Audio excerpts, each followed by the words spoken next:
nuestro hermano Alonso que nos guíe en la lectura. Hoy añadimos un versículo más, creo. Dos versículos más. Buenos días, hermanos. Continuando con nuestro estudio por el libro de Filipenses, nos encontramos en la cuarta clase en amenazas contra nuestra firmeza. Capítulo 4, comenzando en el verso 1. Así que, hermanos míos, amados y deseados, gozo y corona mía, estad así firmes en el Señor, amados. Ruego a Evodia y a Síntique que sean de un mismo sentir en el Señor. Asimismo le ruego también a ti, compañero fiel, que ayudes a estas que combatieron juntamente conmigo en el Evangelio, con Clemente también y los demás colaboradores míos cuyos nombres están en el libro de la vida. Regocijaos en el Señor siempre. Otra vez digo, regocijaos. Vuestra gentileza sea conocida de todos los hombres. El Señor está cerca. Por nada estéis afanosos, si no sean conocidas vuestras peticiones delante de Dios en toda oración y ruego, con acción de gracias. Y la paz de Dios, que sobrepasa todo entendimiento, guardará vuestros corazones y vuestros pensamientos en Cristo Jesús. Por lo demás, hermanos, todo lo que es verdadero, todo lo honesto, todo lo justo, todo lo puro, todo lo amable, todo lo que es de buen nombre, si hay virtud alguna, si algo digno de alabanza, en esto pensad. Lo que aprendisteis y recibisteis y oísteis y visteis en mí, esto haced, y el Dios de paz estará con vosotros. Amén. Gracias, hermano Alonso. Oremos, hermanos. Padre, gracias te damos que tenemos el privilegio de estar reunidos. Te damos gracias, Señor, por nuestra iglesia. Te damos gracias también por este edificio que nuestra iglesia ha ocupado por muchos años ya. Señor, sabemos que muchas otras iglesias quisieran tener un edificio como este que nosotros tenemos y es por eso que hoy queremos agradecerte, Señor. No queremos ser nunca ingratos y olvidarnos de todas tus bendiciones y beneficios que tú le has dado a esta iglesia. Padre, oramos por todas las cumpleañeras y te pedimos que tú seas en sus vidas más bendición de lo que ellas han conocido hasta ahora. Bendícelas con buena salud y permite, Padre Santo, que puedan seguir creciendo en la obra del Señor siempre y creciendo en gracia también en el Señor. Te pedimos, oh Dios, por Antonia, la madre de Marlene. Te pedimos, oh Dios, por esta anciana, pidiéndote, oh Dios, que tú le des un toque de salud. Por Claudia Celestina también, oh Dios, la ponemos en tus manos para que sea glorificado. Por Leonel Ospina, el hermano de nuestra hermana Marlene, te pedimos, oh Dios, que sea con él. Por nuestro hermano y pastor José Ignacio Díaz, oramos, oh Dios, para que las pruebas que él necesita resulten para bien. Por Marilyn Hernández, la hermana de Ana, te pedimos, Señor, que tú seas con ella y la ayudes a recuperarse. María Martínez, la hija de María Cartagena, Señor, ayuda a esta mujer joven para que pueda recuperarse, aunque sea un poco, del stroke que ella ha padecido. Por nuestra hermana Almaluz Araujo, Señor, nuestro corazón se duele por la enfermedad de ella. Pedimos, oh Dios, que ella tenga una completa recuperación de acuerdo a tu divina voluntad. Por Sandra, la hija de Margarita, también oramos y te damos gracias que las pruebas que le hicieron han resultado negativas y te damos a ti toda la gloria y honra. Por Eva Bardales, Señor, la hermana de María Elena Díaz, Te pedimos, oh Dios, que ella siga recuperándose y que sus huesos puedan sellar bien. Gracias te damos por Jorge, Amalia, y te pedimos que sigas obrando en ellos. Por nuestra hermana Liliana Cocuyame, que hoy no solamente sufre de sus achaques de salud, pero también de la pérdida de su sobrino Christian. Pedimos, oh Dios, que acompañes a esta familia en su dolor y ayúdales, Señor, a encontrar a ti el consuelo que solamente tú puedes dar. Por nuestra hermana Iris Martínez, también la ponemos en tus manos para que ella también, oh Dios, pueda recuperarse de su enfermedad. Por Samuel y Ana, Señor, guárdalos y cuídalos, Señor, que están hoy visitando a Marilyn y su familia. Pedimos, oh Dios, que tú los guardes a ellos. Por Yesenia Castillo, también la hermana de Manuel Castillo, te pedimos por una mejoría en su condición. Y por Adam Hilbert, el sobrino de Iván, lo ponemos a él en tus manos para que tú seas glorificado, Señor, en él, de acuerdo a tu voluntad. Todo esto te lo pedimos en el nombre de Cristo Jesús. Amén. Amén. Tomen asiento, amados hermanos. Va a haber un quinto estudio aquí en este pasaje. Es tan rico el pasaje. Pablo viene hablando desde que comenzamos el estudio del capítulo 4 de Filipenses acerca de las cosas que amenazan la firmeza, la estabilidad de los cristianos. Pero la semana que viene vamos a estudiar la última asunto que está aquí hoy, pero no lo vamos a estudiar hoy, sino la semana que viene, acerca de controlar lo que nosotros pensamos, porque nuestros pensamientos pueden ser un enemigo si no los controlamos.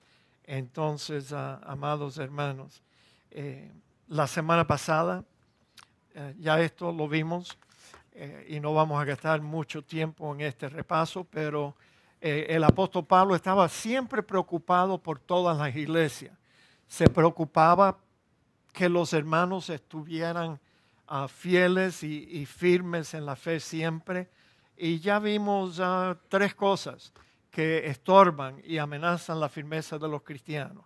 La primera que Pablo trató es los desajustes, los pleitos entre personas prominentes en la iglesia. Imagínense, si las personas líderes en la iglesia van a estar peleando entre sí, eso va a desanimar a toda la iglesia y más todavía a los hermanos nuevos, a los que son débiles.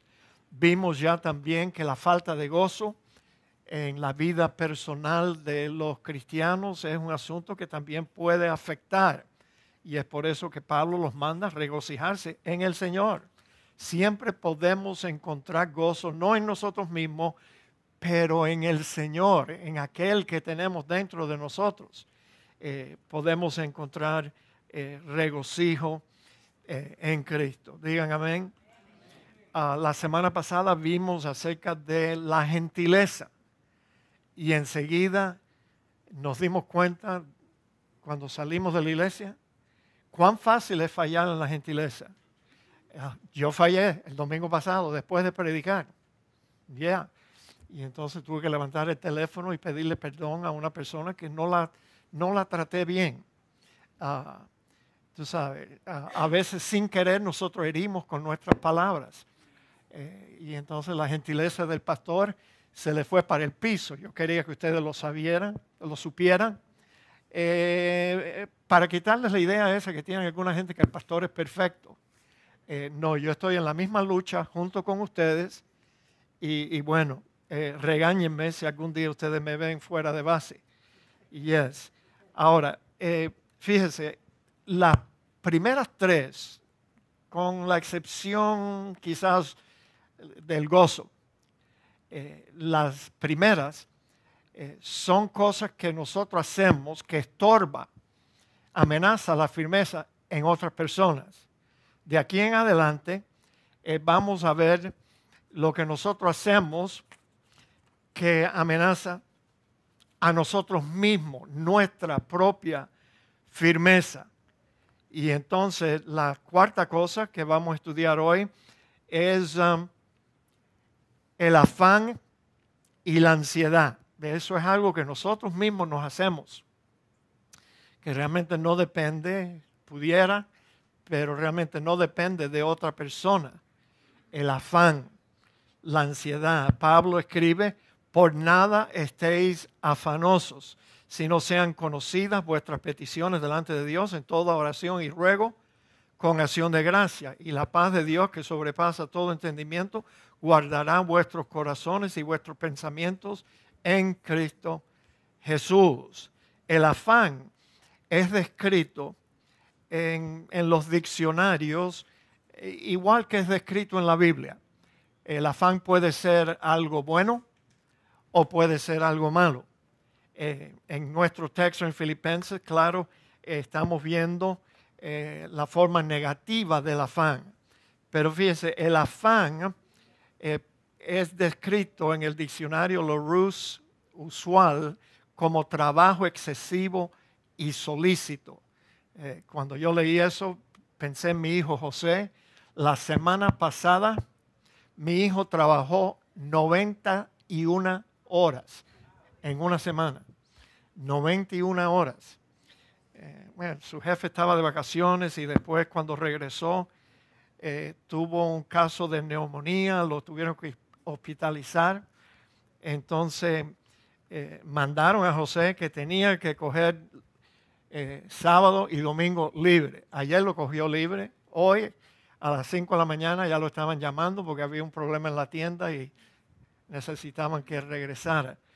Pero la Biblia no lo dice, pero la gente dice que cuando uno trabaja en algo que a ti te gusta, el trabajo no es trabajo. Digan amén. A veces la hermana Rita tiene que llamarme a las 9 de la noche y ella me dice, José, ¿quieres que te traiga una almohada y una frazada?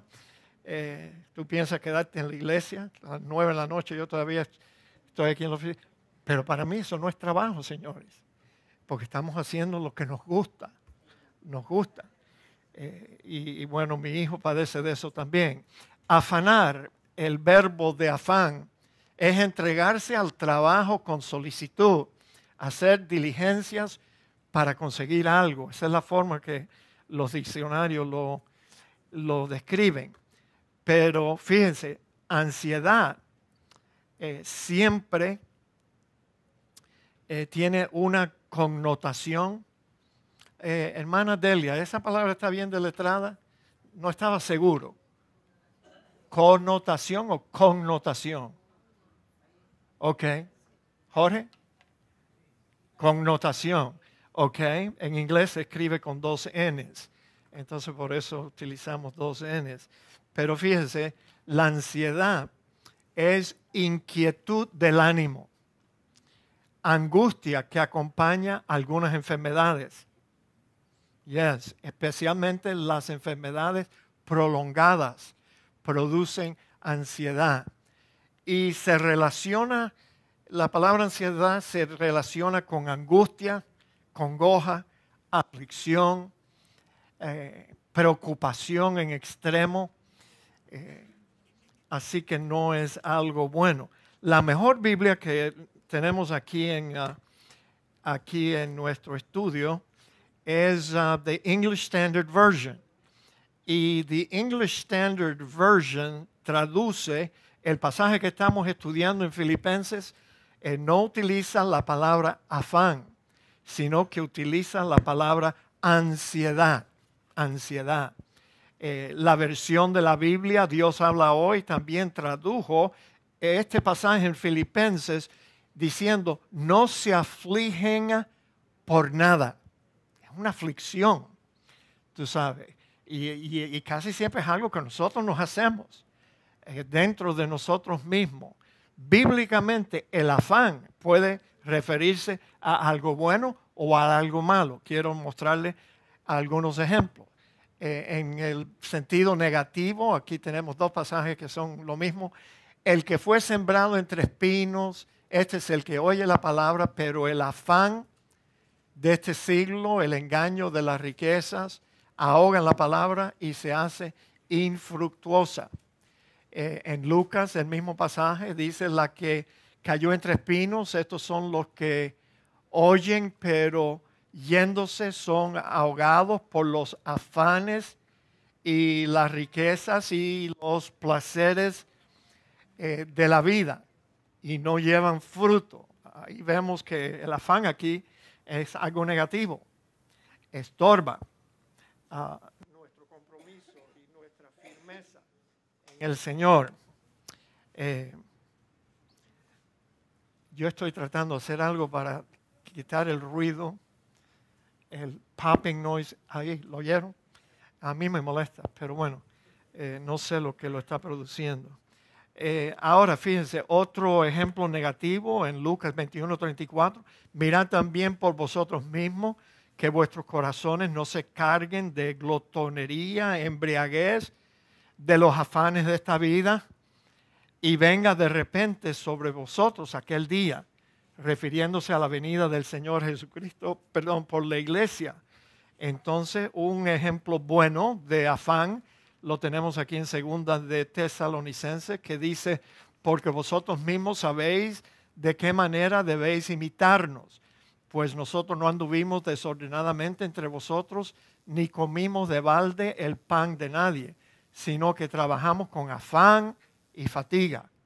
Pero eso es algo bueno, de día y de noche, para no ser gravosos a ninguno de vosotros.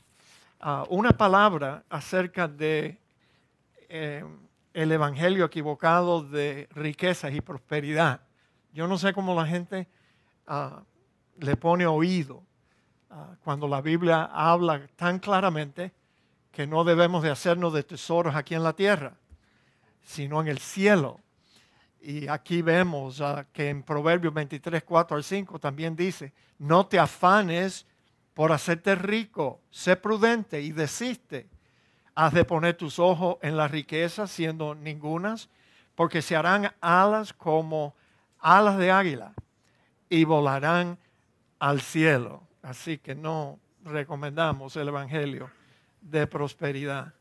De nuevo, la mejor Biblia que poseemos traduce este pasaje en Mateo 6, no utiliza la palabra no os afanéis, sino que utiliza la palabra no estén ansiosos por vuestra vida, qué habéis de comer o qué habéis de beber, ni por vuestro cuerpo que habéis de vestir. ¿No es la vida más que el alimento y el cuerpo más que el vestido? Mirad las aves del cielo. No siembran, ni ciegan, ni recogen en graneros, y vuestro Padre Celestial los alimenta. Ahora, en ninguna forma el Señor quiso dar a entender que nosotros debemos de ser como los pajarrillos y esperar que nos caiga del cielo el alimento que Dios nos ha prometido. No. Yo quiero que ustedes sepan, si no lo saben, yo lo he mencionado en varias ocasiones ya, que la Biblia condena al perezoso, al hombre que no quiere trabajar. La Biblia claramente enseña la responsabilidad personal de trabajar para proveer para los nuestros, nuestra familia. Eso es lo que la Biblia enseña. Ahora, toda sociedad debe ayudar a los pobres, a los que no pueden trabajar. Eso sí, pero no debemos de abusar de el sistema de ayuda que tenemos el privilegio de recibir aquí en los Estados Unidos. No. Tú sabes, yo pudiera hablar mucho más de esto, pero me tengo que salir del tema y no quiero hacerlo. Pero bueno, mis amados, ¿dónde yo estaba? Por aquí. El Padre Celestial los alimenta. ¿No valéis vosotros más que ellas? ¿Y quién de vosotros podría, por mucho que se afana, añadir a su estatura un codo? No podemos. Entonces, ¿por qué afanarnos? ¿Por qué estar ansiosos? Y por el vestido, ¿por qué os afanéis? considerad los lirios del campo, cómo crecen, no trabajan ni hilan. Pero os digo que ni aun Salomón con toda su gloria se vistió así como uno de ellos. Y si la hierba del campo que hoy es y mañana se echa en el horno, Dios la viste así, ¿no hará mucho más a vosotros, hombres de poca fe? O sea, la ansiedad, el afán por las cosas necesarias de la vida es una demostración de fe muy pequeña, falta de fe. No os afanéis, pues diciendo qué comeremos, qué beberemos o qué vestiremos. Porque los gentiles, acuérdense, eran los inconversos. Buscan todas estas cosas, pero vuestro Padre Celestial sabe que tenéis necesidad de todas estas cosas. Lo que debemos de hacer es buscar primeramente el reino de Dios y su justicia, His righteousness, su rectitud. Y todas estas cosas os serán añadidas. O sea, si buscamos el reinado de Dios en nuestra vida y nos comportamos como debemos de acuerdo a su rectitud, la promesa es que Dios nos va a dar todo lo necesario. Así que no os afanéis, dice el pasaje aquí en Mateo, pero en la Biblia que consultamos, no estén ansiosos, ansiedad, por el día de mañana, porque el día de mañana traerá su afán. Basta cada día su propio mal. Acuérdense que nuestro Señor Jesucristo, Él vino en carne y vivió como hombre. Él sabe lo que es la preocupación, la ansiedad. Y Él sabe que la ansiedad de hoy debemos lidiar con ella hoy, porque mañana va a suceder otra cosa que nos va a traer más preocupación.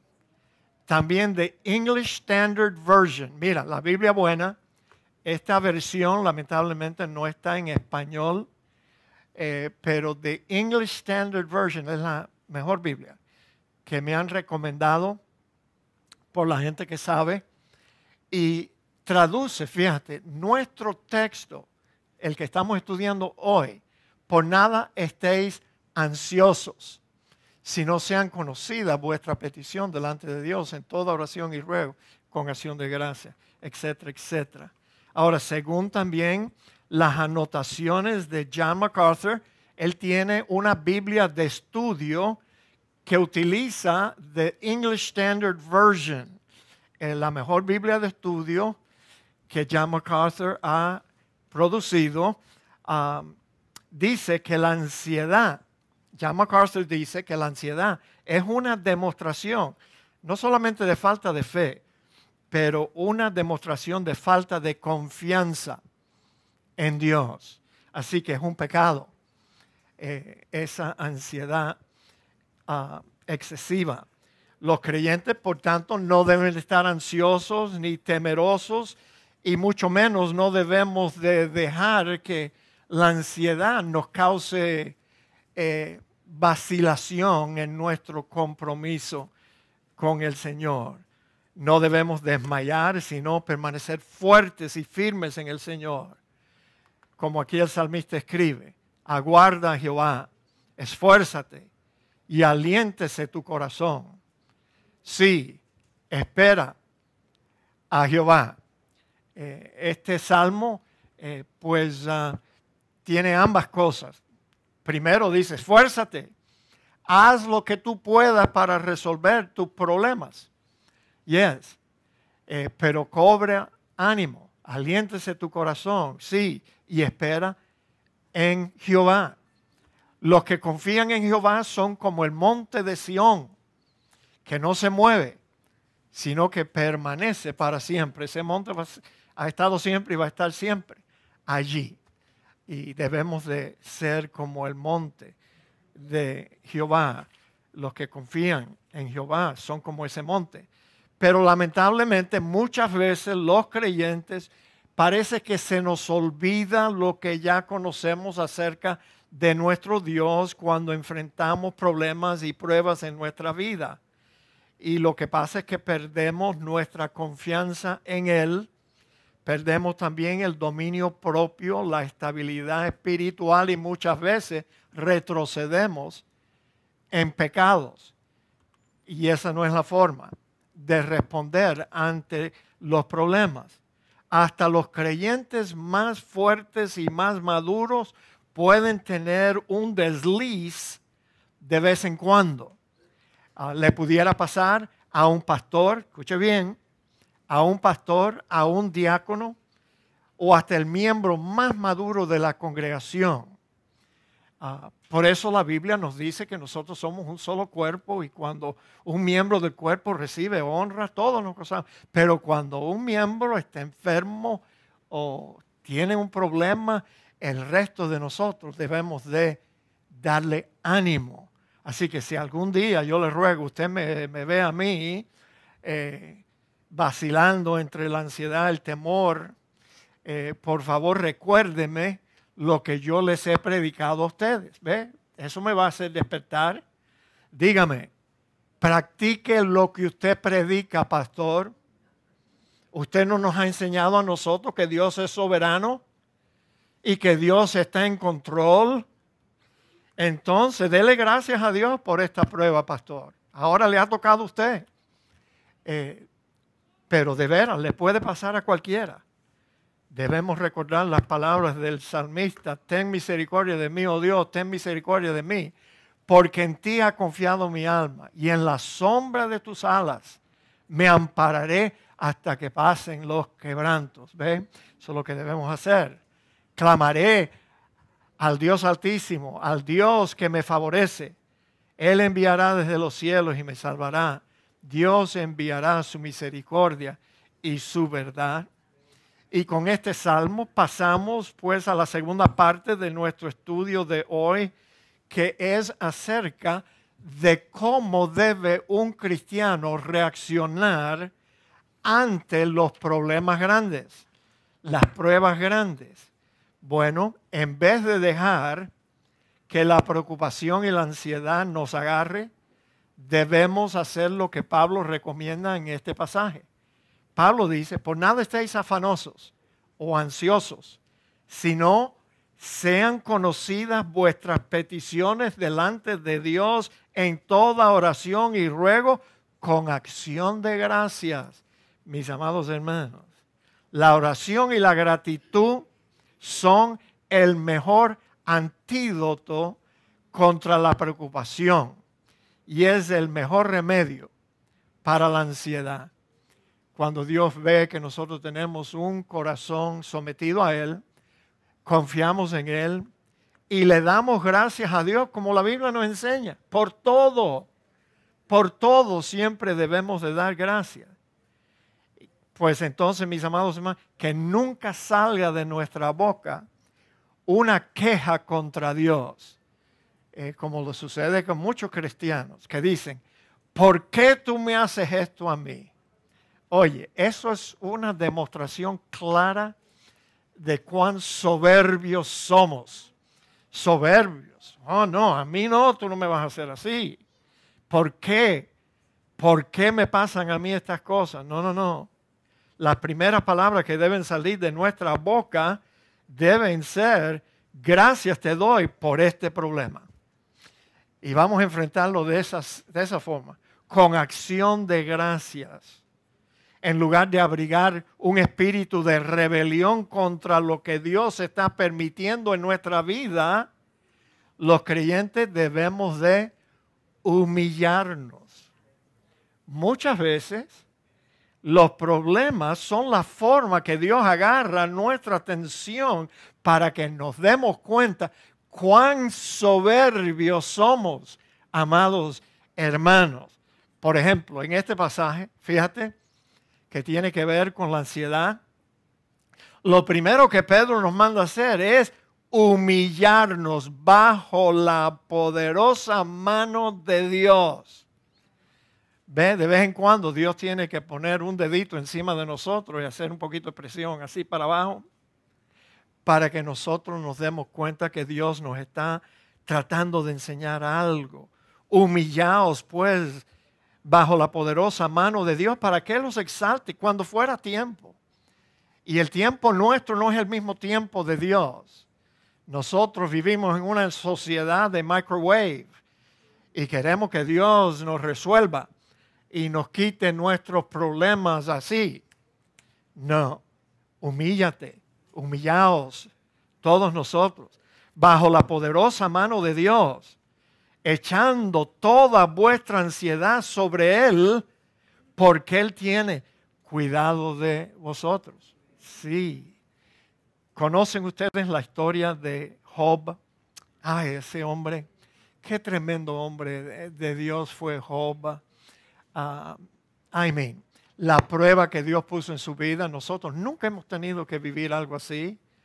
Todos sus hijos murieron, todas sus riquezas se fueron al piso. Y luego aún Satanás le pidió a Dios permiso para tocar el cuerpo de Job, enfermarlo. Y entonces el pasaje nos dice, entonces salió Satanás de la presencia de Jehová e hirió a Job con una sarna maligna desde la planta del pie hasta la coronilla de la cabeza. Y tomaba Job un tiesto, un pedazo de barro, para rascarse con él. Y estaba sentado en medio de ceniza, una señal de tristeza, de luto, y ahí Job rascándose con el pedazo de tiesto de ese. Y entonces entra la mujer y ella le dice, ¿aún retienes tu integridad? Maldice a Dios y muérete y no fastidies más. Ya te tengo asco viéndote así. Muérete. Qué buena esposa, ¿verdad? But anyway, aquí aprendemos dos cosas. Fíjense. Primero, el patriarca nos enseña cómo hablar con nuestras esposas. Oye esto, Gerardo. Fíjate. Él no le dijo, tú eres una estúpida, una necia, tú eres esto, tú eres lo otro. No le dijo así, sino que le dijo, como suele hablar cualquiera de las mujeres fatuas, has hablado. ¿Se dan cuenta de la diferencia? Él no estaba diciéndole que ella era fatua, necia, malcriada. ¿Cuáles son las otras palabras que nosotros le decimos a nuestras esposas? Por favor, ayúdame. Tú eres esto y tú eres lo otro. Y no, él no le dijo que tú eres, sino que tú has hablado como una mujer necia. Y entonces le dijo las más grandes palabras que esa mujer pudo haber escuchado. Él le dijo, ¿qué? ¿Recibiremos de Dios el bien y el mal no lo recibiremos? O sea, los cristianos piensan que Papá Dios está allí en el cielo para darnos cosas buenas. Que llueva sobre nosotros bendición. Job tenía otra idea. ¿Acaso vamos a estar dispuestos a recibir de Dios el bien y lo malo no? Si algún día Él tiene un propósito de darnos un aguijón en la carne para humillarnos, ese era el propósito del aguijón en la vida del apóstol Pablo. Y no hay indicación en la Biblia que jamás se lo quitó. Posiblemente él tuvo que morir con ese aguijón. ¿Me entienden? Yo tengo un aguijón. Yo no lo voy a compartir. Pero ya yo estoy renunciado a que yo voy a tener que vivir con ese aguijón por el resto de mi vida. Y ya no me siento tan ansioso porque yo le digo a Dios, Dios, tú eres mi Señor. Tú puedes hacer conmigo lo que tú quieras. ¿Ven? Ya eso me quita el dolor del aguijón. Tú puedes hacer conmigo lo que tú quieras. Y entonces recuerden esas palabras de Job. En todo esto no pecó Job con sus labios. No maldijo a su mujer. Se dan cuenta que Dios le quitó los hijos, le quitó la riqueza, le quitó la salud, pero no le quitó a esta mujer. Ella era su aguijón. Yo no estoy diciendo esto, por favor, hermanas, de todas las mujeres. Caramba. I'm not a sexist. John MacArthur escribe, las personas se preocupan, se vuelven ansiosas y temerosas porque no confían en la sabiduría, el poder y la bondad de Dios. Temen que Dios no sea lo suficientemente sabio, fuerte o bueno para evitar el desastre. Es probable que esta duda pecaminosa se deba a su falta de conocimiento de Él o al pecado en su vida que debilita su fe. ¿Ve? No hay cosa más horrible para un cristiano que esté cometiendo un pecado y que él no se dé cuenta.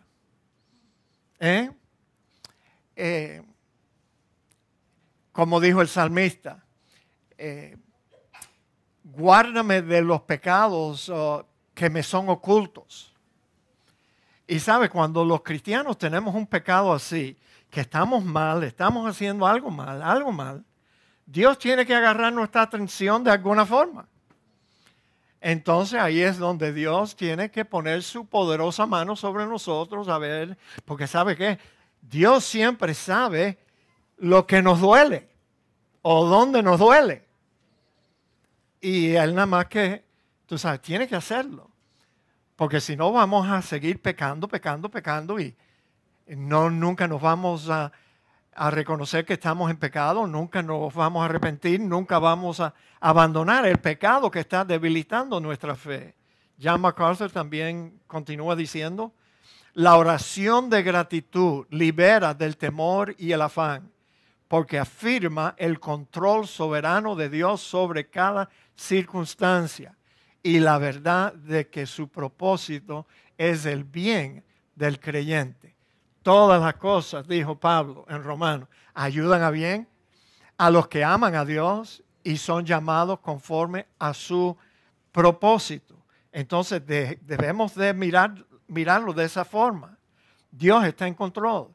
Yo no sé cómo un cristiano puede vivir la vida cristiana. Yo sé que no la pueden vivir en una forma eficaz, en una forma buena, si el creyente no reconoce y respeta y se somete a la soberana voluntad de Dios, porque Dios es soberano en todo, en todo.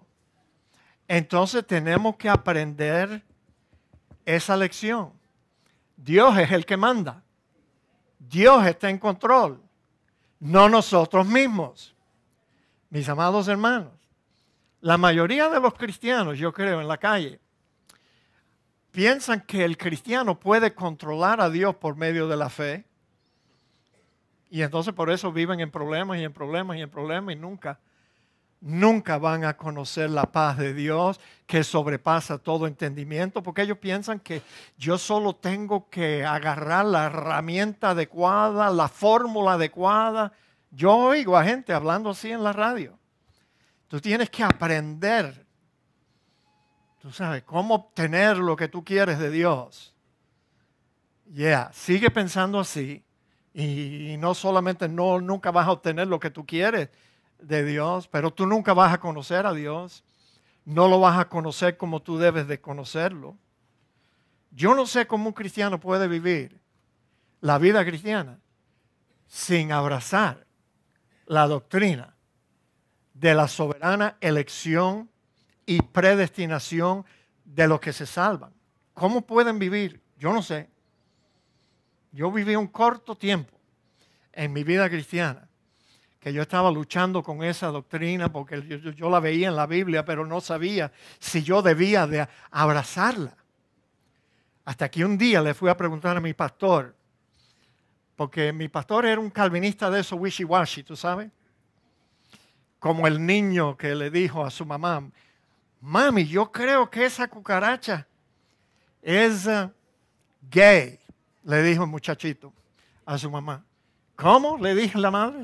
Sí, porque lo vi saliendo del closet, la cucaracha. Mi pastor era un calvinista en el closet. Tú tenías que estar escuchando bien sus sermones. Y yo no sé por qué, pero yo quería escuchar cada palabra que salía de la boca de mi pastor. Y de vez en cuando él decía algo Por ejemplo, un domingo él dijo, yo soy un calvinista, él dijo, porque eso es lo que la Biblia enseña. Pero cada vez que yo abro una invitación para que la gente reciba a Cristo, yo me convierto en un arminiano. Esa era la idea que él tenía. Ahora, yo no creo que ningún calvinista se tiene que convertir en un arminiano para lograr que las almas se salven. No. ¿Quién es el Salvador? ¿El pastor o Dios? Entonces, pero anyway, mis amados hermanos, esa semana yo corrí para la oficina del pastor y yo le pregunté, pastor, ¿usted es un calvinista? Dígamelo. Dígamelo. En blanco y negro, no me esté dando la vuelta. Y él se rió de mí y me dijo, José, él era un hombre como Santa Claus y se reía igualito que Santa Claus. José, ¿y qué es lo que tú quieres que yo crea? Si eso es lo que la Biblia enseña. Se acabó la bobería a partir de ese día, de esa cita que yo tuve con mi pastor. Y yo dije, bueno, el pastor es calvinista. Yo debo ser un calvinista también. Él dice que eso es lo que la Biblia enseña.